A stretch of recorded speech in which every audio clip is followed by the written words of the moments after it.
Welcome to Fearlyss and Unfiltered, the show where thought leaders, creatives, founders come together to share their unfiltered stories of how they've built their brands and businesses. I'm your host, Alyssa Olerud, and I am so excited to introduce you to today's guest, not only because you are going to learn so much from him, but because him and I have talked about doing a podcast or collaborating together since we've met. He is actually one of the people who encouraged me to start a podcast, and I'm so excited to introduce Jon Reyes to you in a few moments. He is able to add so much value in the space of creating a brand online. He has 2.5 million followers over various platforms, predominantly on YouTube. He started on YouTube 23 years ago, and you're going to hear him talk about that journey in today's episode. Our friendship is also a classical example of personal branding because Jon and I met in the weirdest way. We happen to live in the same neighborhood, and I saw him post in our neighborhood Facebook group, and I knew that there are not many people in our area that have their careers based off of social media. I knew we needed to chat. So about a year ago, we started getting coffee at the local coffee shop about once a month, bouncing ideas off of each other. And you're going to get a good look into the way he thinks and the way he's been so successful. So without further ado, Jon Reyes. Thanks for being here, Jon. What's up? You're the first person to ever record with me in my makeshift home studio. This is fun. You got a good setup. We're going to talk a lot about content creation and your story today, but I want to go a little bit deeper than that because I've heard you give so much advice to so many different people. And I think that the core of your message is so important for people to hear, whether they are just starting their business or they have an established brand similar to how you have. So take me back to when you first started riding scooters, because I am willing to bet you did not know it was going to turn into what it is now. No, I had no idea. I mean, everybody had a Razor scooter back in the day, I would hope. I remember. And these things were just trendy for one summer. And yeah, everybody had one, the little foldable, noisy things. At the end of the summer, once school started, 99% of people just threw them out or left them in the garage or put them in storage. I needed this thing to get around Queens, New York, because I was a little kid. I didn't have a car, and it was just the perfect way to get around. So I used that to get around, so I didn't throw mine out. And then I just played around, started rolling off some curbs. I'm like, oh, that was kind of fun. Then you roll off 2 curbs. I'm like, oh.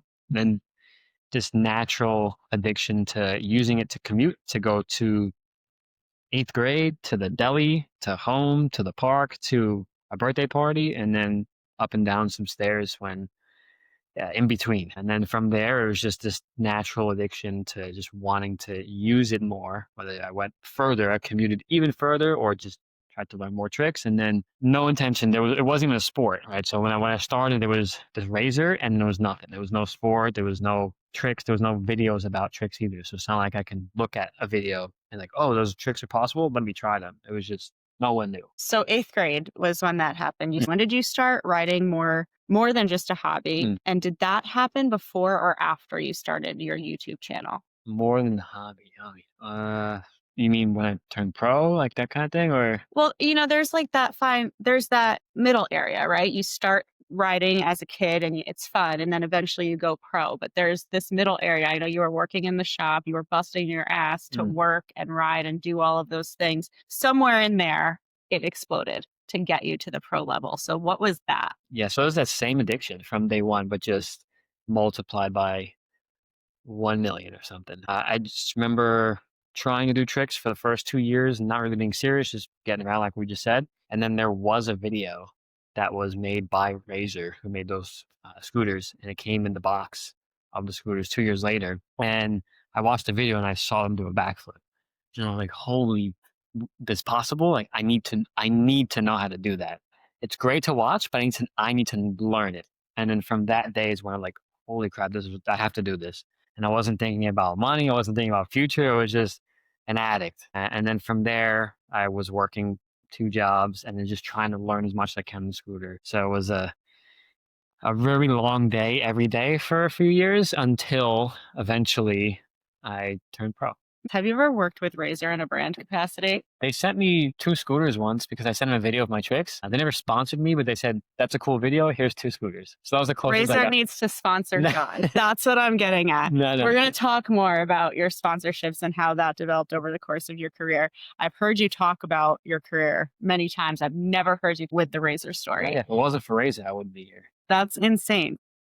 At what point did you go from watching that video to learn the tricks to start to being the person who was making the videos? Oh, that was, I think I started filming myself even in the beginning. Like Yeah. when I was on a razor, my friend had a camera and then I would try a trick and I said, can you film my trick? And there was no motive to put it on YouTube or to get sponsored because you couldn't get sponsored. And I didn't even know what the hell YouTube was, or I didn't know you can get paid for YouTube. No, you couldn't even get paid from YouTube back then. Mm, There was no monetization, but I wanted to put it on YouTube so I could watch it and see what I look like when I scooter. mhm. So I had my friend to film some tricks and we made a video and that was 2002, so well before monetization. And you put that video on YouTube. Yeah, I have one of them. That video is actually my friend's channel, and his channel got deleted. So make sure all your content goes on your channel and be strong with it. But I have some earlier videos from before I thought YouTube would be my career in the future. I have some early videos from there, just from self interest, just to kind of study. Like, okay, that I look like that when I ride. I could probably make that better. That was not that good, and I can kind of just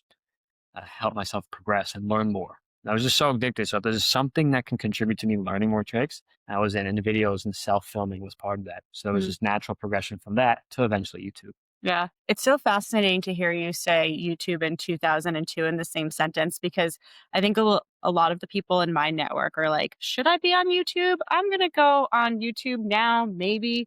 And you are like the YouTube OG. So, how have you seen YouTube change from the time you started posting videos? Walk us through that progression of like, I'm just posting to teach myself to now I have a following and now it's being monetized. I think it's exactly how it was. But there was a time in between where people overthought it. That's when monetization came.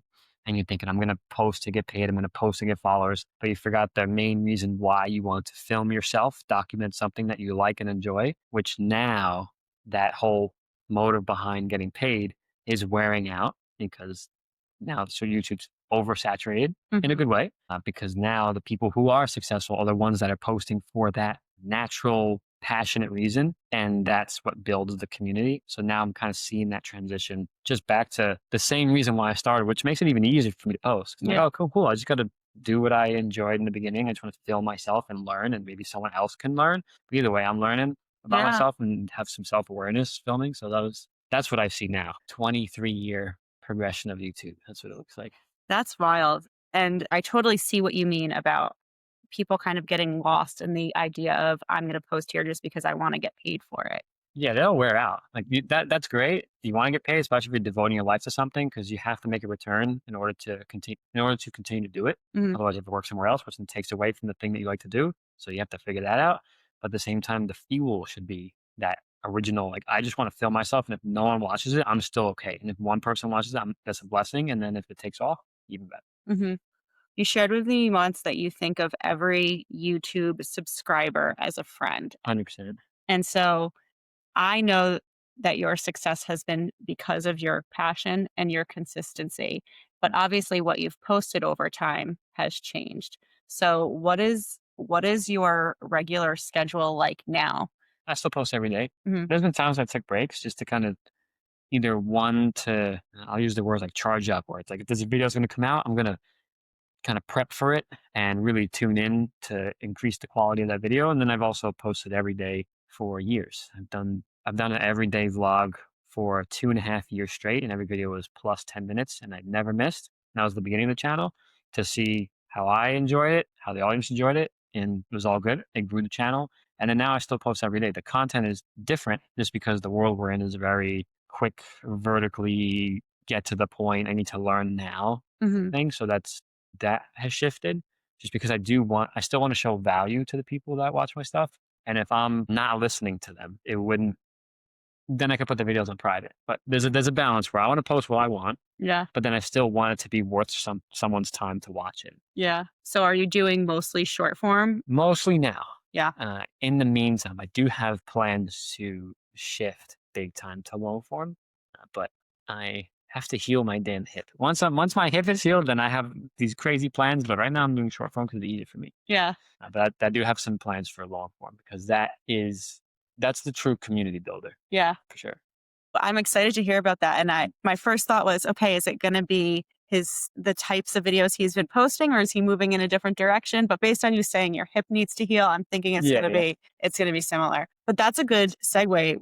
When we first started grabbing coffee, so John and I live in the same neighborhood, and we would just meet like once a month at the coffee shop down the street and talk shop. From then to now, I feel like what we're doing has changed significantly. Maybe not you, like you're still consistent. Maybe what I'm doing from a You've business sense, evolved so much. Look at this 7. This is cool. but I feel like you have too. It's you were talking about how, as you start to age, you can't do the same things now that you did when you were 23 years ago, however old you were. And this is not to say that you are old by any means. So I was sitting on the higher chair right now because my damn hip is hurting. I get it. But this is something that we've talked about, and you've had to evolve your content so that it is still what your audience wants to see, but in service of your body and in your health. And I know that there are going to be people who listen to this who heard you say a couple minutes ago that you post 10 plus minutes every day. Their immediate thought was, holy shit, I can't do that. How can I do that? Why would I do that? And so I want you to speak to a little bit of like how you can make the content evolve with you and not force it. Just make it a natural part of what you're doing. Yeah, I mean, it can evolve in any direction. For me, I wanted to evolve into long form because I'm going to work to earn time to be able to do that. Mm. Some people don't have the time to do long form. So if you can, maybe you only have 10 minutes a day to move in between two major tasks, whether you're a family or a job, whatever. That 10 minutes, you have to consolidate and what can you put up in 10 minutes? You're going to end up probably doing a short form thing. I mean, you still could do long form, but in that direction, you'd be in a short form routine. Right now, I am in a short form routine just because it's harder for me to film long form right now. I'm into it again. But once I earn myself time to do long form, then I'll do that. So I think depending on everybody has a different circumstance. Like everybody, when I first started the YouTube channel, it's not like that was my first video. I made videos for 16 years before that, but not thinking YouTube, I would just upload a random video or a random trick or a longer video and then like a random single trick. So it'd be 5-second thing or a 10-minute thing. So I had no routine. I was just trying things.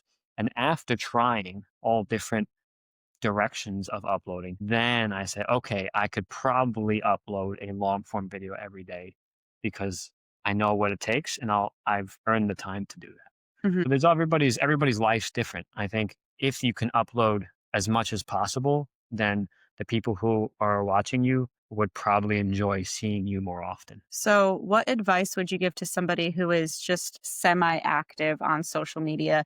Maybe they have their account, they don't use it in a business capacity, but they are listening to this because they want to learn how to grow their brand, knowing that they are probably starting from the early stages. What advice would you give them? Have fun. Well, Just stop thinking and just have fun when you can. let's go a little deeper because that's wonderful advice.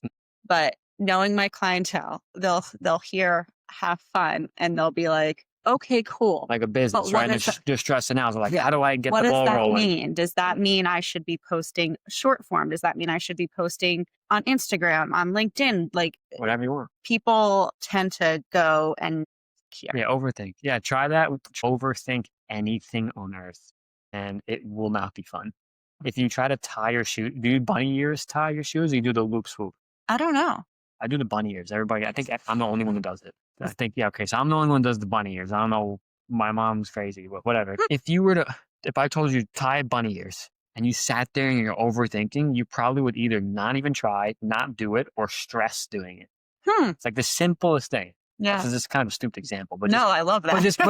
but just anything, right? If you were to sit there and overthink, if you were to pull it off when you were overthinking, you wouldn't have a good time. Which then that version of yourself on camera is not the best version of yourself, and that's the version that they're gonna see, and they're not gonna like that version because they like the true part of you even more, which you'll only see if you don't overthink.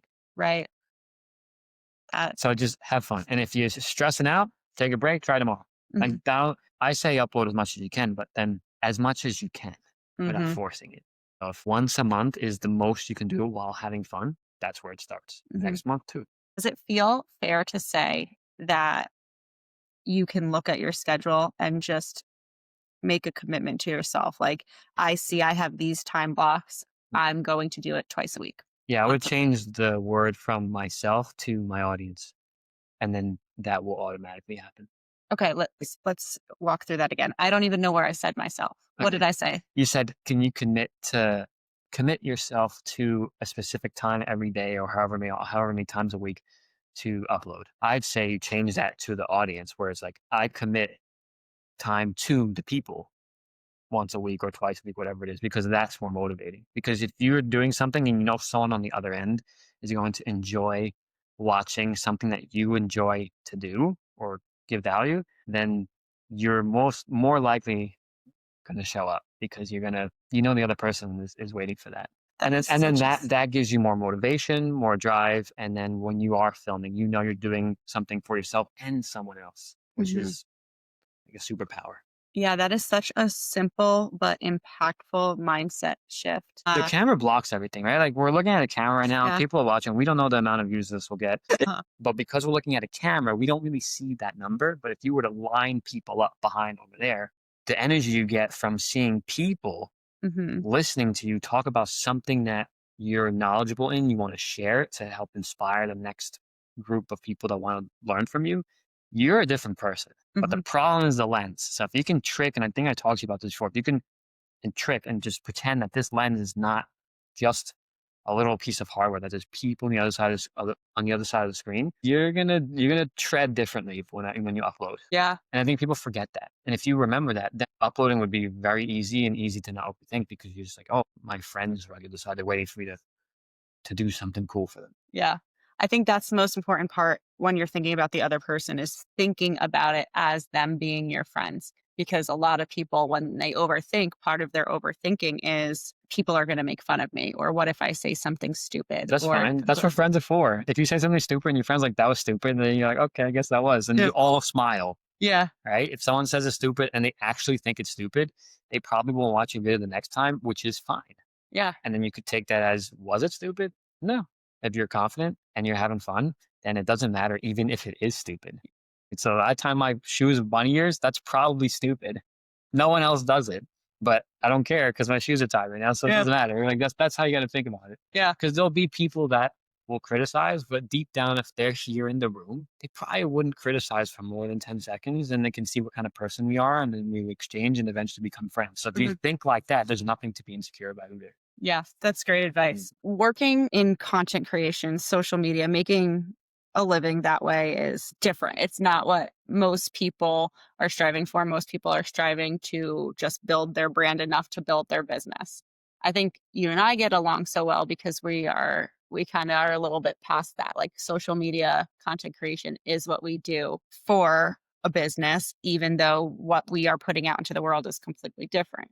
So I have never had an experience like the one I'm about to ask you about. And I want to hear more about what your thought process was like, what you were, not even the thought process, but what did you think the first time you realized that you could make money doing what you love For content or for the scooter? Because it was two different for content? stages. Okay, for content. I saw a limitless potential. Hmm. That was the first thing. Because I grew up where you get a paycheck, and to get a raise, it took at least 6 months to get a little bit of raise. So like that bump, you knew what the bump would be and what it took. But when with content, there's no limit. Hmm. It's literally how hard you work. Hmm. The harder you work, the more you try to make as many friends as possible by using a camera and the internet. There's no limit. And I think Hmm. that excited me, and that happened probably 2 years into YouTube. Mm. Because I knew you can get paid, so I started the channel. I was like, "I'm gonna upload every day," and then, you get $100 or $200 Mm. in the first 2 years, and then I think once I hit $1,000, $1,000, and it was 2 years, and it's not like I made an X amount and then it just stayed there. Like, it could keep going up the Mhm. more you made content. So then I think it was that first $1,000 and Mhm. 2 years into the YouTube channel. Huh. Okay. There's really no limit because I started with $100. And you're only allowed to collect if you had $100 on YouTube revenue. Yeah. So I think once I got that, I was like, okay, 100's cool, whatever. But I think when you can see I mean, there's literally no limit at all. Mm. And I think that's the coolest part. I want to highlight what you just said about how it was 2 years before you even saw $1,000 and Mm, how cool you thought that was. Because I think a lot of people who are trying to build something on social media, I think it's fair to say that they give up too quickly. That their expectations are very high. If I'm going to do this for a little bit, and if it doesn't bring in the followers or it doesn't bring in money, they are quick to give up and say it doesn't work.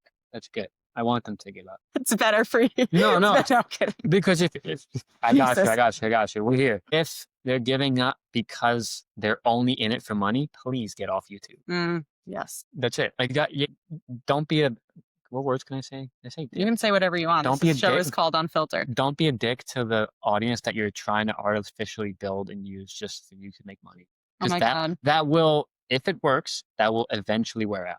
And Mhm. it's wearing out right now on overall and all of YouTube, just because there were the genuines, and then they go, holy shit, you can get paid. And then now people are watching like, wow, everybody's just trying to get paid. I want to watch the good guys. And that's coming back to the same ones, that same style of video, which you'll see it. The guys that are on top are the ones that just care about themselves and the people.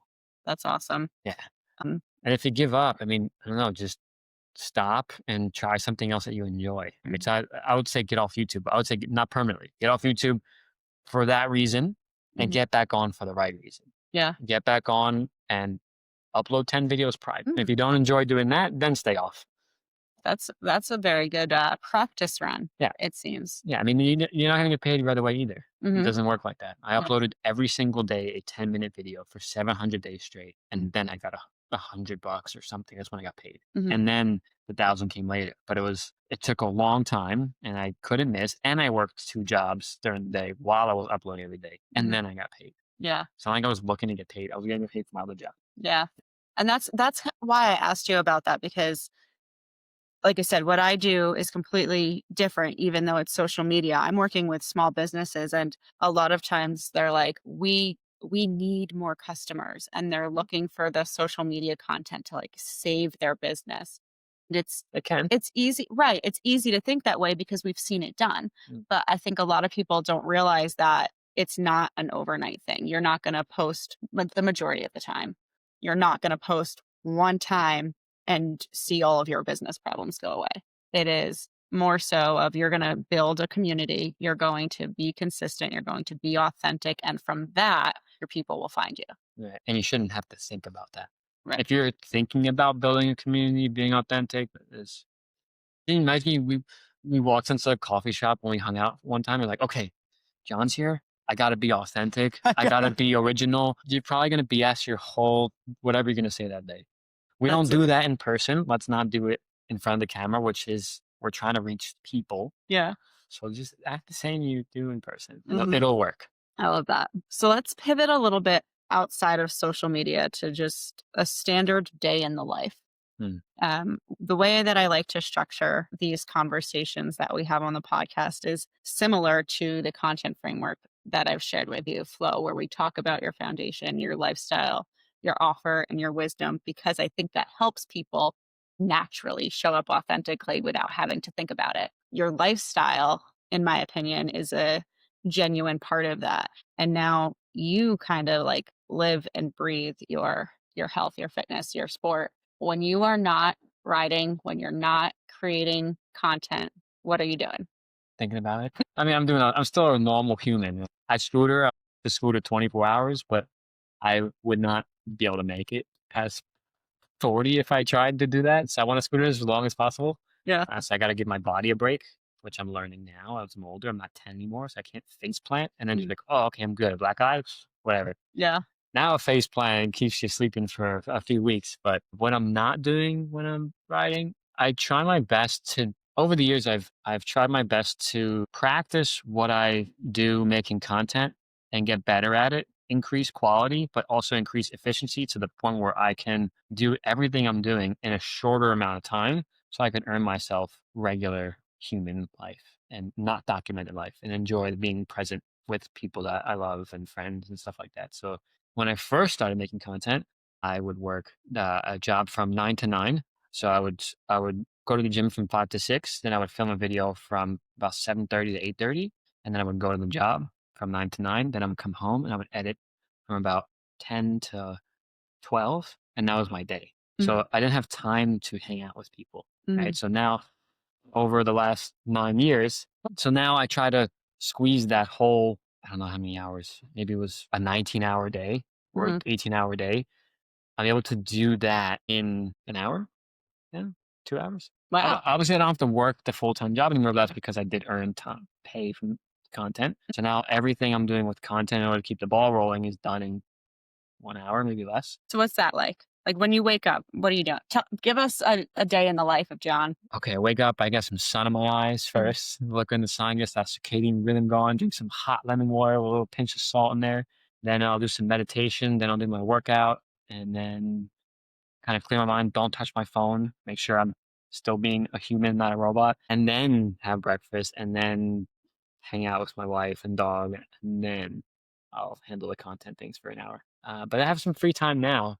I'm also healing from the injuries, and a lot of Mhm. the day is based on health and anything I can do to contribute to speeding up the injury. So that's that. But usually I would be out riding all day, Mhm. and I would film for about maybe 2 hours, and then the rest I would just ride off camera, Mhm. which is my favorite thing to do ever. Yeah. I want to, if I can get to the point where I can just scooter for 10 hours a day and I only have to film an hour of it, that'd be awesome. Okay. So I try my best to earn myself time for freedom because in back in the day, I didn't really have that. Yeah. So now that you've had a little bit, just with being forced because of your injury to kind of take a step back, Mm. have you had the time to explore the area at all? Like, what is your favorite thing to do here in North Carolina without giving away too much? I don't know. The park, this might sound boring compared to what I usually do. I like to do backflips and go to the skate park and go crazy, but the parks here are sick. Yeah. Because I'm from New York. If you saw a tree on the block, we'd like, shit, there's a tree. Huh. Now you can go to a park, and especially now with the fall and all the Yeah. leaves changing colors, I mean, I don't know. It's a lot to. It's very different. Yeah. I'm not used to it, so I appreciate it. Yeah. I would look up and see buildings, and then look down, and it would be soot and dirtiness. So now I Uh, look up and I see trees and I see clean. That's my favorite. yeah. Very simple. Have you taken advantage of the trail ecosystem here in the Yeah. neighborhood? Yeah. That's one of my favorites too. So Yeah. very, very boring compared to what I usually like to do, but I love it. I think that's great. Yeah. I think a lot of people strive to have that freedom and flexibility. Yeah, definitely. Good for You gotta earn it. It took a while, but and everybody, depending on how much time you put in, then that should be the self drive to earn that piece. yeah. Yeah. That's a good point. Mhm. Let's talk about your favorite brand partnerships that you've done so far. I've heard you give really good advice around getting brand partnerships, and it's not to people who are doing YouTube or content creation for a living. You're really good at helping the ordinary business owner who has a social media presence figure out how they can make money off of that. Or let's just say monetize that, not make money off of that. Since we've talked, the theme has been we should not just be trying to make money, but the business side of social media that is if you have an audience, you can monetize it. So let's talk about some of the easy ways that people can monetize, whether it's YouTube or Instagram, LinkedIn. But yeah, I mean, it's the same tactic for everybody where everybody has a superpower and they're really good and they have a voice. And if you're not on social media and you have a good voice, getting on it would enhance that voice. If you're already on it and you have the voice and you're not monetizing, there's a way to do it because of your good voice. So I had a friend who has a very powerful voice on LinkedIn and he wasn't making any money at all. And I said, dude, it's clear as day that there has to be at least one brand that wants to support your voice. And whether it's a dollar, 10 or 20, starting at a dollar or even zero, just making the connection is worth bringing that along for the ride. So I just had a 10-minute conversation with him like, dude, you're very powerful and inspiring. There's going to be a brand that wants to be along for the ride. Put that in his head. And I think it was a month later, he locked in a deal that is still going on now. And Mhm. it's 3 years later.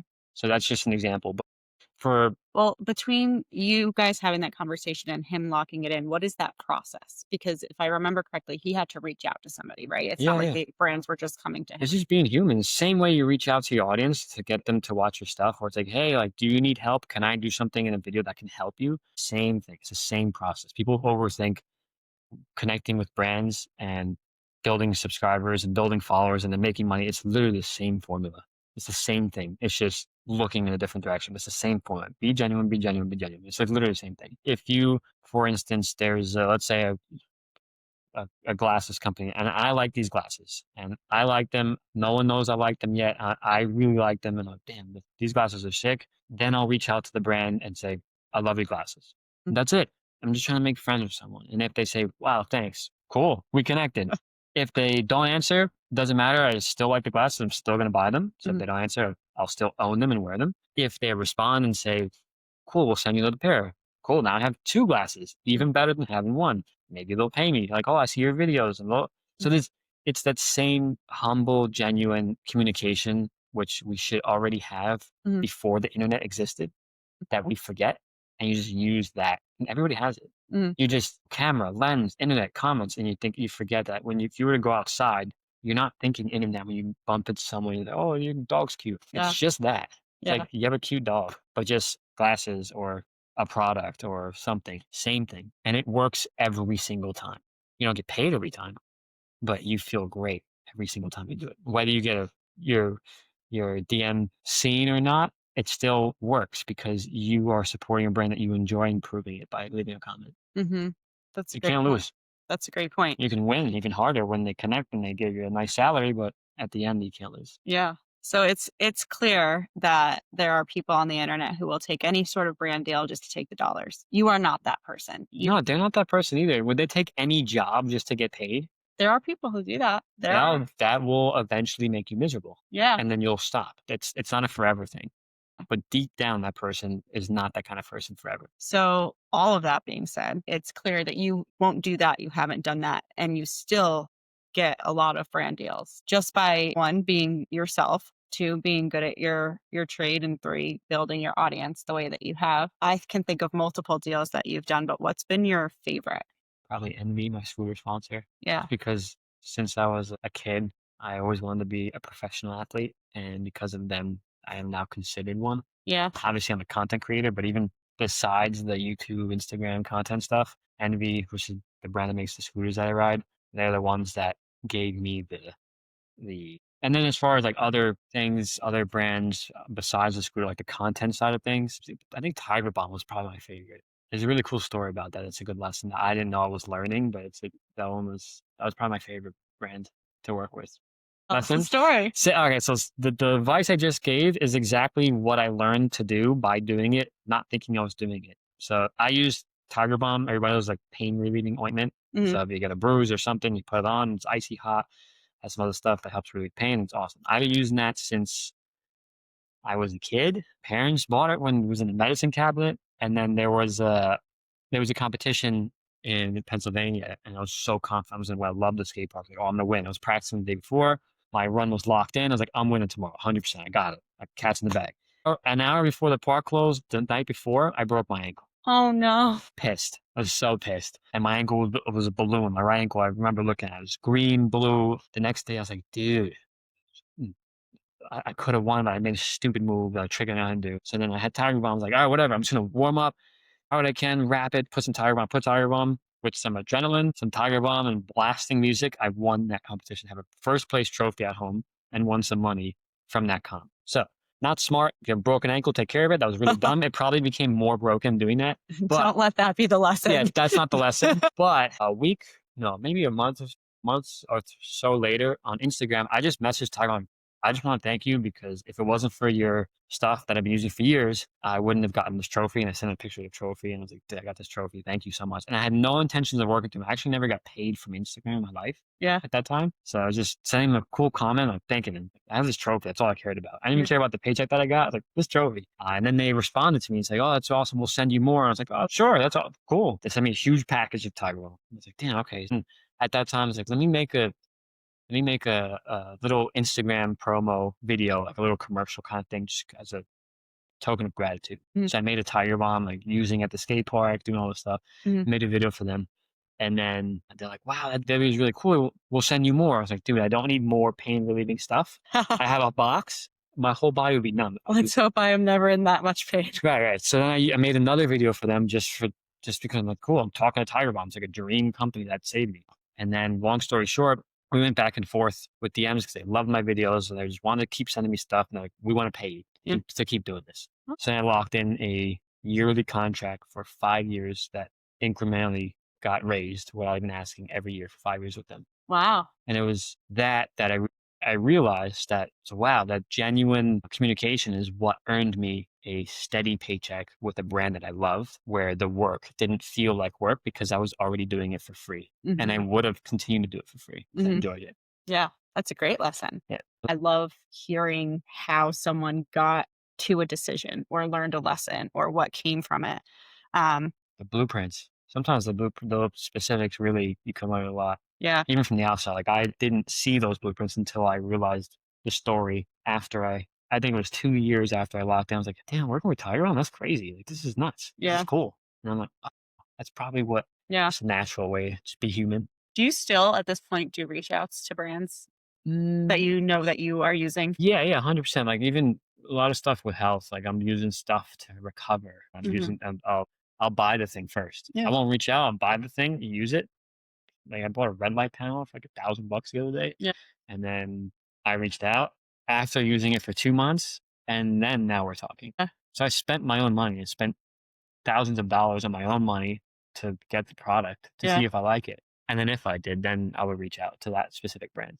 So it has no BSing. Yeah. I don't know, just whatever it is, don't BS. Yeah. It's 'Cause a lot easier to say, like, hey, I use this and I like this than, hey, here's my rate sheet. no, it's easy to send the rate sheet because to say You that you think? like it, you actually have to like it and go Well, through the yeah. work to like it. Yeah, yeah. Well, that's what I'm saying. Like, it would be so much more. It's easier but forced to send the rate sheet, which is what most of the world does. See, that would give me so much anxiety. I think that's where we are on the same page. I Yeah. can't force it. I can't tell you I like it if I don't. Yeah, we'll prove that. I'll bring olives next podcast. We'll see if you liked olives. I can already tell you I don't. We see? But then treat products as olives. That's a great slogan. That's it. That's the episode title. Yeah. Well, even this morning when I opened my eyes and I just looked at my phone for the first time, it was like 20 emails of just random shit. Wow. Yeah, but it doesn't excite me. So I'm like, okay, I'll look through all of them. I'll just look at the product. I won't even look at the message because sometimes in the message they're already via rate. Like, oh, we'll send you this. Let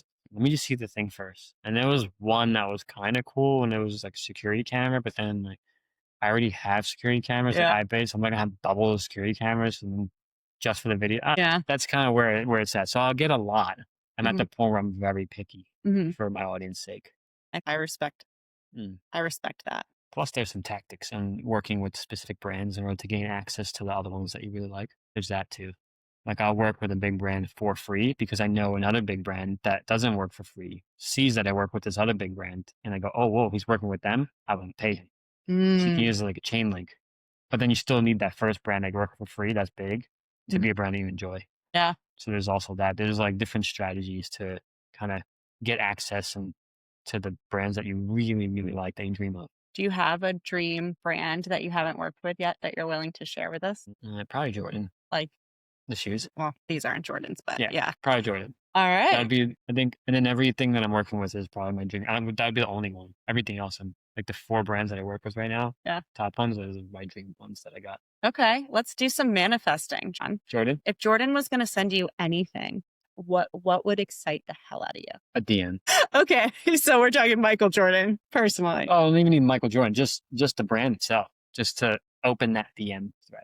Have you ever DM'd them? Yeah, they've seen some stuff, but they never responded back yet.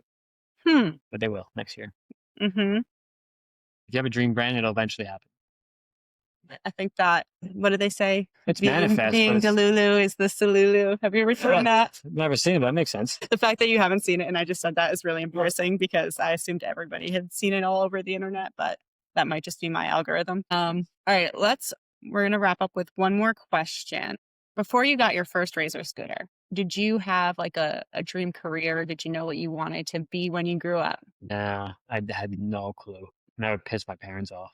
I can see that. That would piss my parents off. I think before I got a Razor scooter, the only thing that comes to mind is I watched Tony Hawk do his 900 and the X Games when I was 7.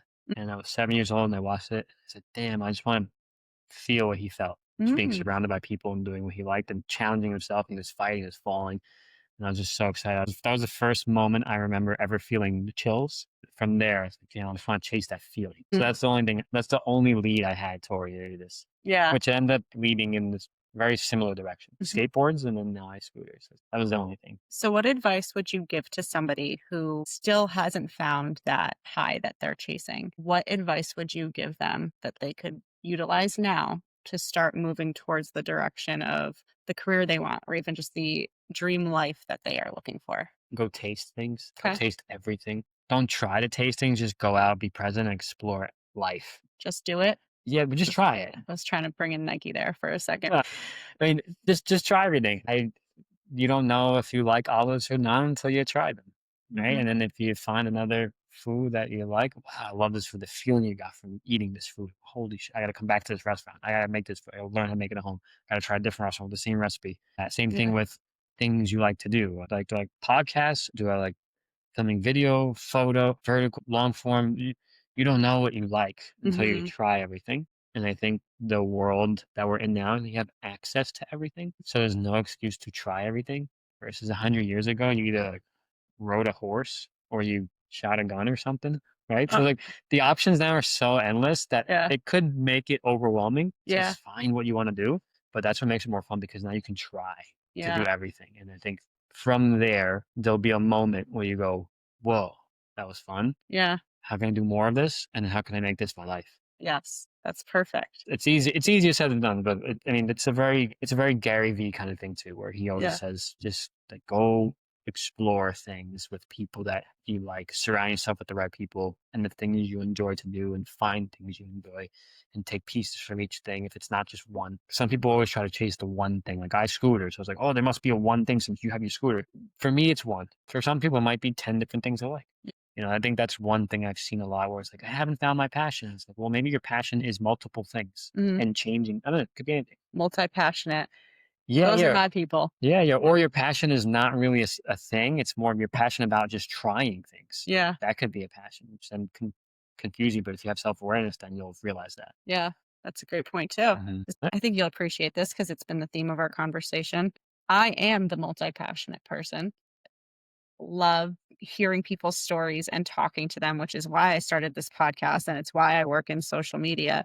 But if I had to answer the question of like, if I could do anything, if I could wake up every day and do anything, it would be like create content or have conversations that inspire people. Mm.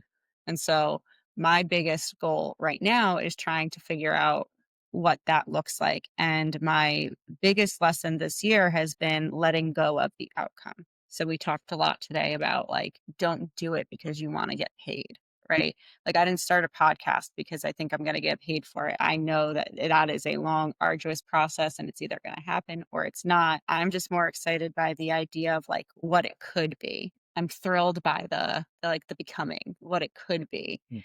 And so that's a good thing and a bad thing sometimes I because could I can see get that. distracted. And you can worry a lot about what it can become rather than what it is. Yeah. And I Yeah. think that's even every human juggles that. Yeah. I got juggle it too. Oh my god, Jordan in the future. It's like, well, Yeah. if I don't, it's still fine. Yeah. You got to balance that. Yeah. I say like every day, I have no problem. A lot of people can't see the big vision. I can see the big vision. I can paint it very clearly. So I'm like the opposite. My big vision is so big that it's like, okay, but I'm still here. So I need to honor the big vision and do the work to get to the big I vision. think you're here. I think you're here, but I think this is a never ending wall you never touch. In a good way.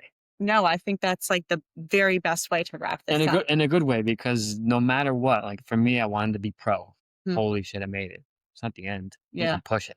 So Yeah. whatever that big vision is can be pushed to infinity. And So that's the cool part about this world. do you suggest continuing to push or do you suggest finding a place where you are doing the thing and you are happy and you are content and you can enjoy it? I think you always have to push yourself, whether it's with the job or just be human. And you have to learn. You have to, if you can learn something new every day, or do something new, or meet someone new. I think Mhm. that's that same human aspect that keeps people alive longer. Mhm. So you can do that with content and your goals. It's the same thing. Where I turned pro, and that was in 2008. But I mean, imagine if I reached this dream goal of mine in 2008 and I stopped. Mhm. So that was it. That'd been great, but after that has been greater. When you reached that and you were like, "Holy shit, I'm pro." Did it feel what's the word? Complete. That's one option. Or the other option would be like, okay, man. Oh, hell no. It definitely wasn't that one. Yeah. I think I expected myself to feel complete Yeah. when I hit it, when I turned pro. And then when I did, it felt like the game has just begun. Yeah. That's what it felt like. Yeah. And was wrong in how I thought of it. It's like, oh, my dream is to be pro. And once I'm pro, Mhm. I made it. Mm. And then it was like literally 2008. I was like, okay. And that's when I started pushing even harder than I ever did. And it's just natural. I don't know. We all strive for more. Yeah. So no I matter guess what, that's what that'll I was happen. getting. Yeah, it'll happen naturally. You'll get to this goal Yeah. that you're very close to already, and then you'll hit it. You'll probably one up it, and then you're gonna get bored and want more. Like Yeah. it's normal. Like all of us want more. Yeah. I have had 2 lived experiences where, like, my whole life, it was go to college, graduate college, get a full-time job. And I did that, and when I did it, I was like, "What? Like, what now? I just completed the thing that I've been working towards, so now what?" And that was really, like, a shock to my system because you identify with the whole, like, System well, just the process in getting there. So then when you get there, what do you identify with? What are you working towards? depends on what it is. Right. So at that moment, when you telling me that, tells me that college was cool, but it wasn't your favorite thing. Actually, I would argue that. I would go Really? back to college. I So how come love you're not in college right now? well, because 'cause I'm not ever gonna be 20. I Well, don't go wanna to be in college okay, so again. why can't you go to school right now? I think in some ways I do. Not go to school figuratively, but like or literally, but I am consistently looking for ways to learn. But if you like Once learning, that's what you enjoy, and that's what you're still doing now, which makes mm, sense. but then it's like once you get to the goal, that's where it's like the goalpost keeps moving. And that's why I asked the question because some people, like for me, the post keeps moving and I'm like, is enough gonna be enough? Like, could I just be content in the fact that I have a good job? Or do I need to keep pushing for more? And my answer was, I'm gonna keep pushing for more. I think we keep pushing until we find true peace. Interesting. I've learned, not learned, but I've seen some examples of that in the Hmm. last few years with a lot of older people. It's something that I'm kind of studying right now. Because for me, I'm just like, more, more, more, more, more. But then when you're thinking more, you also there's a percentage of your mind that's not thinking present, which to be present is the best way to live. So I think there needs to be that kind of balance. Hmm. Even though right now, okay, next year I'm gonna go crazy with long form, all this stuff. Like, Yeah. so hopefully all this earns me that peace that we all want to have in the future, but that we need the stability, the income, the goals, the dreams, the legacy to all be written in order to put the pieces together to earn this peace. I think I mentioned earlier when you said you were uploading 10-minute plus videos every day, that some people would automatically be like, holy shit, how? So that question mark sometimes is enough to stop people because they compare themselves. I feel like the majority of the work I do with my clients is telling them to stop comparing themselves. It's all like, you hired me to help you show up on social media, but I actually have to coach you in like the mental tenacity it takes to create content consistently and show up and not worry about anybody else. With that being said, people love a blueprint. So if you were going to say, here is how you should structure your first piece of content, here is what I've learned from 23 years of content creation that can help you make your way in the social media world. And have time to do it because the time is overwhelming too, right? Yes. How much time is on this podcast? 5 more minutes, maybe? Yeah. So stop watching now, use that 5 minutes and go film a video. Okay. But what are they filming? What are they doing? Anything, no structure. I think that's going to deter some people. No, because you put the camera on, press record, and say something that's on your mind that you want to say. And then what? Post it. And then you criticize the next day. Or you go, or you compliment it. Mhm. So And then from there, that's where structure comes in, not on the first day. you're saying don't worry about the hook or the caption Not or right now. If it's your first any of the video, things. no, it's your first video, just put something random up, pick your nose, whatever, and I don't know, do something. And then tomorrow, when you look at it, if someone watches it and comments, then you have data from that comment to say, okay, I'm gonna make a video like this now. Mhm. Or you watch and you see yourself like, I picked my nose a little too long. Maybe I choose a different finger next time, right? There's things where you're gonna, and then from there the structure naturally gets built, and then it becomes less overwhelming. No matter what, it's the first time someone presses record and they're in front of the lens that is overwhelming. Yeah. It has nothing to do with the structure, the hook, the 3 second thing. Now we're in 3 second. Now we're in like 1.5 second hook now. Screw that. Post something. Just get the fear of being in front of people or on stage. That is the biggest fear. Mhm. 2%. Get it over with. Yeah, like, but don't just film whatever. Just film anything. Whatever's on your mind that you enjoy, just film it. Okay. Press record. Maybe you didn't even say anything. You just be in front of the camera, press record, and upload it. Yeah. That is the cure for this whole thing. Literally, talk to my friends. So many people I know, like, oh, I want to be a YouTuber. Okay. I mean, how many times you set the camera up and just, it'd be different if we didn't have cell phones. You get to buy a camera. And everybody's watching this on the phone or something. So you have the gear already. You just go. And to upload now takes 7 seconds. Right. And then from there, the fear is broken. And then the next day, the structure's built. I'm going to invite anybody who does that because you encourage them to send you a DM when they do. And I'll share it everywhere if they do it. Because I'd love to see that. Because then from there, even if they wanted my help, like, oh, I filmed this, like, what do you think? I will give my honest opinion on what I felt, which is what they need in order to make more videos. They need that information, need that feedback. Same way we need that feedback in person. If I walked in here and I smelled terrible, you better tell me that I smell terrible. Otherwise, we're sitting here for an hour with me smelling terrible. You tell me, criticize, okay, I leave.